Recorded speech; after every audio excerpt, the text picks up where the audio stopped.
नमस्कार दर्शक बंधु आपण को आम चैनल को स्वागत। पवित्र पंडु पूर्णिमा व मार्गशीर पूर्णिमार हार्दिक अभिनंदन और शुभेच्छा जणाई आजिर कार्यक्रमटी को आग को बढ़ाइबा।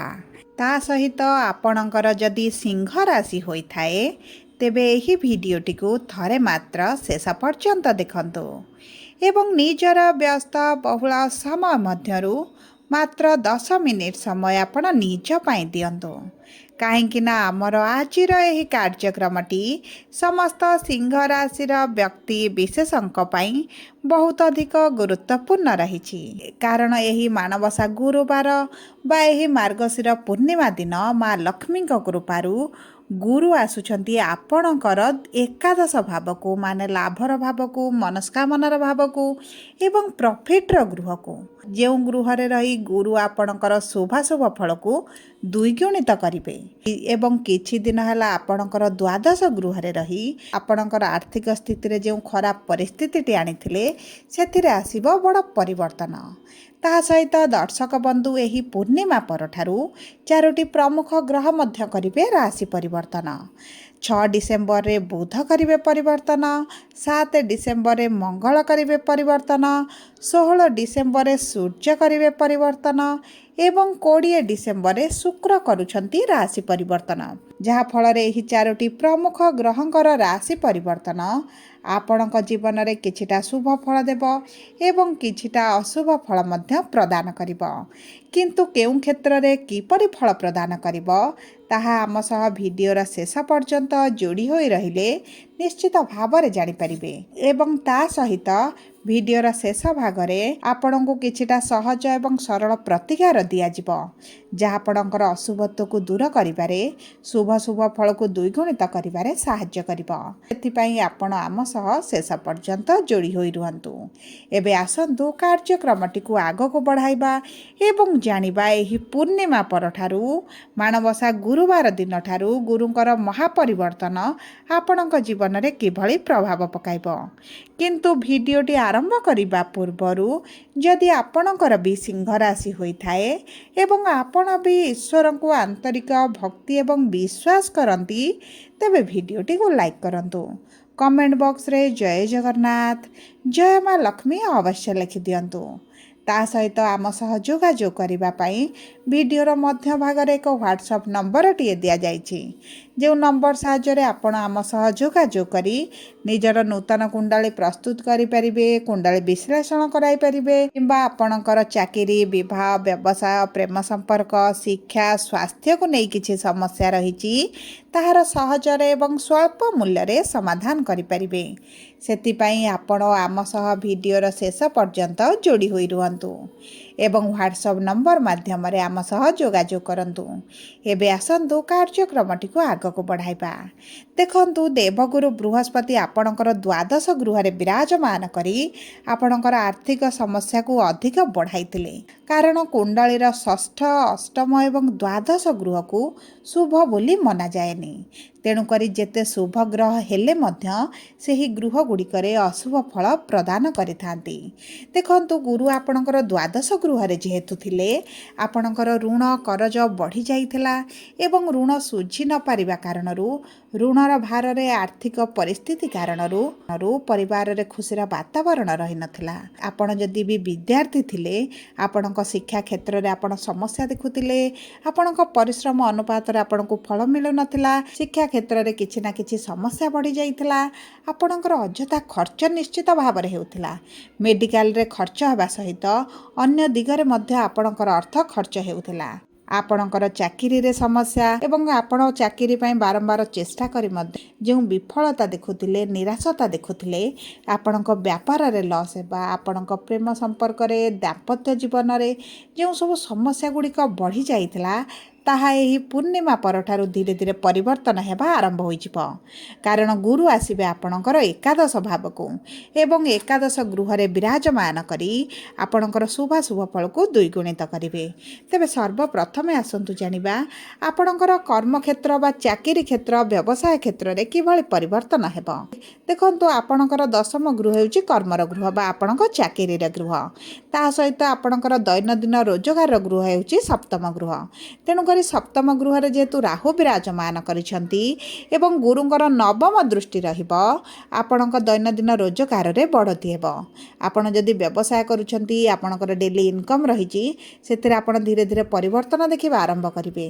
कारण देखंतु गुरु जे गृह रे विराजमान हुअंती सेही गृह रे जेतिकी शुभ फल प्रदान करंती तांको दृष्टि ताहाठारु अधिक शुभ फल प्रदान करिथाए। तेणुकरी गुरु आपणकर सप्तम गृह को दृष्टि देई आपणकर जदि पार्टनरशिप रे किछि कार्य करूछंती सेतिरे बढ़ती आसीबो।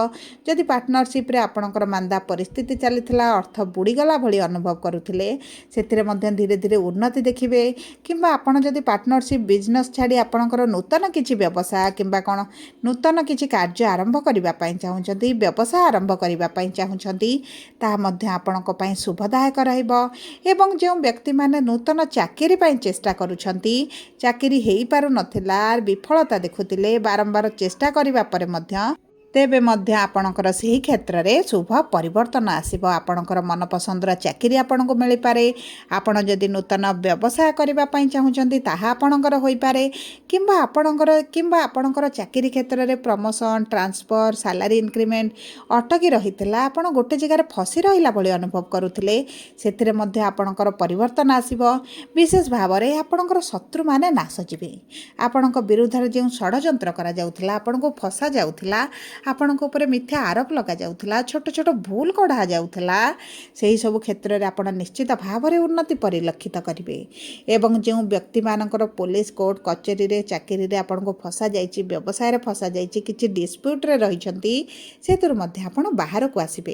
एवं जो व्यक्ति माने विदेश जिबाको चाहुथिले सेमानक पई तो संपूर्ण भाव में सुवर्ण सुजोग आसीबो। आपण विदेश रे आपणकर चाकरी करि पारंती व्यवसाय करि पारंती शिक्षा पई मध्ये जाई पारंती। जदि आमे देखिबा आपणकर आर्थिक स्थिति को तेबे आपणकर अर्थर गृहर स्वामी होउचंदी बुध जे आपणकर जी आपणकर तृतीय गृह रे थिले आपणकर केंद्र को 6 डिसेंबर रे गोचर करिवे। जे कारणर आपणकर आर्थिक स्थिति रे निश्चित भाव में उन्नति परिलक्षित हेबो। एवं ता सहित बुध आपणकर सप्तम दृष्टि कर्म क्षेत्र को देबे जे कारणर कर्म क्षेत्र रे उन्नति कारणर आपणकर आर्थिक स्थिति रे बड़ परिवर्तन आसीबो। आपण लोन करज धारे आनिथिले आपण ताकू सुझी पारिबे आपणकर अर्थ संचय करिवे।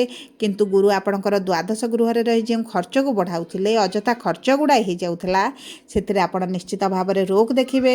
एवं एही समय मध्य रे आपणकर अर्थ जदि केउंडी फसिकी रहिछि ता मध्य आपणको प्राप्त होइजिबो।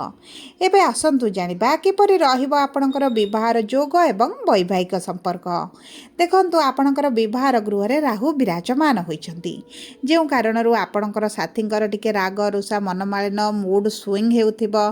छोट छोट कथारे रागी जिबा कार्य को नहीं चिंतित रहिबा संपर्क रे चिंताग्रस्त देखा जिबा एही बळी परिस्थिति आपण देखुथिबे। किंतु चिंता करिवार कोनोसी आवश्यकता नाही कारण गुरुंकर जेहेतु नवम दृष्टि रहिबो आपणक संपर्क रे धीरे धीरे मधुरता आसीबो। आपणक साथींकर स्वास्थ्य रे जदि समस्या थिला कर्म क्षेत्र रे समस्या थिला सेतिरे मध्ये आपण परिवर्तन देखिबे। आपण जदि पार्टनरशिप रे किछि कार्य करूछंती आपणकर उन्नति हेबो। जदि आपणक साथी किछि कार्य करूछंती सेतिरे मध्ये ताकर उन्नति परिलक्षित हेबो। उभय मिसी जदि कौनसी बड़ निष्पत्ति नेबाकू चाहुचंती सेतिरे मध्ये आपण सफलता देखिबे। उभय कौनसी स्थान को बुलिबाकू जाई पारंती कौनसी मनोरंजन कार्यक्रम रे जोग देई पारंती। देखंतु एही समय आपणकर पारिवारिक स्थिति जो खराब रहिछि सेतिरे आपण धीरे धीरे परिवर्तन देखिबे। आपणक परिवार ठारू जदि अलगा रहिबा पई चाहुथिले ताहा मध्ये आपणक पई संभव होई पारे। एवं देखंतु जो सिंह राशि व्यक्ति मानकर विवाहर समस्या होउतला विवाह होई पारु नथिला विवाह विलंब देखुथिले सेही व्यक्ति मानकर विवाह हेबार बहुत अधिक संभावना अछि। आपणकर गुरुंकर दृष्टि कारणरू आपणकर विवाह जो समस्या आसुथिला अर्चना आसुथिला बयस बढ़ुची विवाह होई पारुनी तेबे मध्य आपणकर विवाह होई जिवो। एवं ता सहित जो व्यक्ति माने प्रेम विवाह करबा पई चाहुथिले सेमानक पई गुरुंकर शुभ दृष्टि थिबा कारणरू सप्तम दृष्टि थिबा कारणरू प्रेम विवाह हेबार बहुत अधिक संभावनाटी देखा जाउची। एबे आसंतु जानिबा किपरि रहिबा आपणकर शिक्षा एवं संतानर ଯୋଗ। ଦେଖନ୍ତୁ ଆପଣଙ୍କର ପଞ୍ଚମ ଗୃହ ହେଉଛି ଶିକ୍ଷା ଏବଂ ସନ୍ତାନର ଗୃହ ଏବଂ ସେହି ଗୃହକୁ ଗୁରୁଙ୍କର ସପ୍ତମ ଦୃଷ୍ଟି ରହିବ। ଯେଉଁ ସିଂହ ରାଶିର ବ୍ୟକ୍ତିମାନେ ସନ୍ତାନ ପ୍ରାପ୍ତିରୁ ବଞ୍ଚିତ ରହିଥିଲେ, ସନ୍ତାନ ସୁଖ ଅନୁଭବ କରିନଥିଲେ, ସେହି ବ୍ୟକ୍ତିମାନଙ୍କୁ ସନ୍ତାନ ସୁଖ ପ୍ରାପ୍ତି ହେବ। ଆପଣଙ୍କର ସନ୍ତାନକୁ ନେଇ ଯାହା ବି ସମସ୍ୟା ରହିଛି ତାହା ଆପଣଙ୍କର ଦୂର ହୋଇଯିବ। ଆପଣଙ୍କର ଏହି ପୂର୍ଣ୍ଣିମା ପରଠାରୁ ବହୁତ ଭଲ ସମୟ ଆସୁଛି। ଆପଣଙ୍କ କର୍ତ୍ତବ୍ୟ ଜାରି ରଖନ୍ତୁ, କର୍ମ କରନ୍ତୁ, ଡକ୍ଟରଙ୍କ ସହିତ ଯୋଗାଯୋଗ କରନ୍ତୁ, ନିଶ୍ଚିତ ଭାବରେ ସନ୍ତାନ ପ୍ରାପ୍ତି ହୋଇଯିବ। ଏବଂ ଯେଉଁ ବିଦ୍ୟାର୍ଥୀମାନଙ୍କର ବିଦ୍ୟା କ୍ଷେତ୍ରରେ ସମସ୍ୟା ଆସୁଥିଲା, ପାଠପଢ଼ାରେ ମନ ଲାଗୁନଥିଲା, ପାଠଠାରୁ ଅନ୍ୟ ଦିଗ ପ୍ରତି ଆଗ୍ରହ ବଢ଼ୁଥିଲା, ଆପଣ ଇଣ୍ଟରଭ୍ୟୁ ଏଣ୍ଟ୍ରାନ୍ସ ଯଦି କିଛି ଦେଉଥିଲେ ସେଥିରେ ବିଫଳତା ଦେଖୁଥିଲେ, ତେବେ ଆପଣଙ୍କର ଚିନ୍ତା କରିବାର କୌଣସି ଆବଶ୍ୟକତା ନାହିଁ। 16 ଡିସେମ୍ବର ପରେ ଯଦି ବି ଆପଣ କିଛି ପରୀକ୍ଷା ଇଣ୍ଟରଭ୍ୟୁ ଏଣ୍ଟ୍ରାନ୍ସ ଦିଅନ୍ତି ତାହା ଆପଣଙ୍କ ପାଇଁ ଶୁଭଦାୟକ ରହିବ, କାରଣ ସୂର୍ଯ୍ୟ ଆସିବେ ଆପଣଙ୍କର ପଞ୍ଚମ ଗୃହକୁ। ତା ସହିତ ଦର୍ଶକ ବନ୍ଧୁ, ଯଦି ଆପଣ ଏବେ ଆସନ୍ତୁ ଜାଣିବା କିପରି ରହିବ ଆପଣଙ୍କର ସ୍ୱାସ୍ଥ୍ୟ। ଦେଖନ୍ତୁ, କେତୁ ଯେହେତୁ ଆପଣଙ୍କ ପ୍ରଥମ ଗୃହରେ ଅଛନ୍ତି, ଆପଣଙ୍କ ସ୍ୱାସ୍ଥ୍ୟରେ ନିଶ୍ଚିତ ଭାବରେ ସମସ୍ୟା ଦେଖୁଥିବେ। ଆପଣଙ୍କର କିଛି ଏଭଳି ସମସ୍ୟା ଥିବ ଯାହା ଆପଣ ପ୍ରକୃତ କାରଣ ଜାଣିପାରୁନଥିବେ। ଆପଣଙ୍କର BP, ଡାଇବେଟିସ୍, କୋଲେଷ୍ଟ୍ରଲ୍, ଉଚ୍ଚ ନିଚ ଭଳି ପରିସ୍ଥିତି ଆସୁଥିବ ଏବଂ ଆପଣ ଋତୁକାଳୀନ ସମସ୍ୟାରେ ମଧ୍ୟ ପୀଡ଼ିତ ରହିଥିବେ। ସେଥିପାଇଁ ଆପଣ ଏହି ସମୟରେ ଯଦି ଖାଦ୍ୟ ପାନୀୟର ବିଶେଷ ଭାବରେ ଯତ୍ନ ନିଅନ୍ତି, ଆପଣଙ୍କ ସ୍ୱାସ୍ଥ୍ୟରେ କୌଣସି ବି ବିଶେଷ ସମସ୍ୟା ଆସିବ ନାହିଁ। ସବୁ ପରେ ଅଶୁଭତ୍ୱକୁ ଦୂର କରି ଶୁଭାଶୁଭ ଫଳକୁ ବୃଦ୍ଧି ପାଇଁ ଆପଣ ପ୍ରତିଦିନ ତମ୍ବା ପାତ୍ରରେ ସୂର୍ଯ୍ୟଙ୍କୁ ଜଳ ଅର୍ପଣ କରନ୍ତୁ। ସୂର୍ଯ୍ୟଙ୍କ ବୀଜ ମନ୍ତ୍ର ପ୍ରାତଃ ସମୟରେ 108 ଥର ପାଠ କରନ୍ତୁ। ଚେଷ୍ଟା କରନ୍ତୁ କିଛି ଗୁଡ଼ ଗାଈଙ୍କୁ ଖାଇବାକୁ ଦେବା ପାଇଁ, ପକ୍ଷୀଙ୍କୁ କିଛି ଖାଦ୍ୟ ଦିଅନ୍ତୁ, ଏହା ଆପଣଙ୍କ ପାଇଁ ବହୁତ ଅଧିକ ଶୁଭଦାୟକ ରହିବ। ଯଦି ଆପଣଙ୍କର ସିଂହ ରାଶି ହୋଇଥାଏ, ଭିଡ଼ିଓଟି କିଭଳି ଲାଗିଲା କମେଣ୍ଟ ବକ୍ସରେ ଲେଖି ଜଣାନ୍ତୁ। ଯଦି ପ୍ରଥମ ଥର ଆମ ଚ୍ୟାନେଲକୁ ଆସିଛନ୍ତି, ଚ୍ୟାନେଲଟିକୁ ସବସ୍କ୍ରାଇବ୍ କରନ୍ତୁ, ପାଖରେ ଥିବା ବେଲ୍ ଆଇକନକୁ ପ୍ରେସ୍ କରନ୍ତୁ।